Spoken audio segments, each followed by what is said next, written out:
If God is real, how can you be a lukewarm Christian? C.S. Lewis once wrote, Christianity, if false, is of no importance, and if true, of infinite importance. The only thing it cannot be is moderately important. Lewis understood that Christianity does not leave room for a comfortable middle. If the gospel is false, then it should simply be abandoned.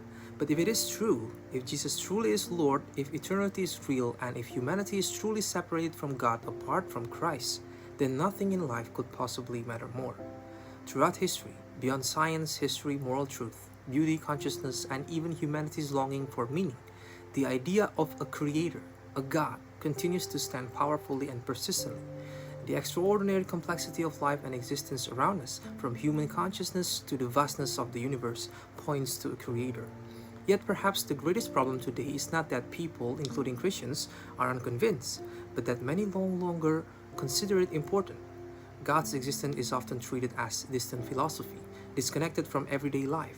Perhaps we understand that it matters, yet still treat it, as C.S. Lewis said, as only moderately important. Questions about health, money, and happiness often feel more immediate and relevant to us. But this was not the case for Paul the Apostle. After truly knowing Christ, he wrote, "But whatever gain I had, I counted as loss for the sake of Christ.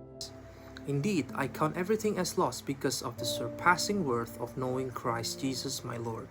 For Paul, the reality of God changed everything: his purpose, success, suffering, identity, and entire direction of life.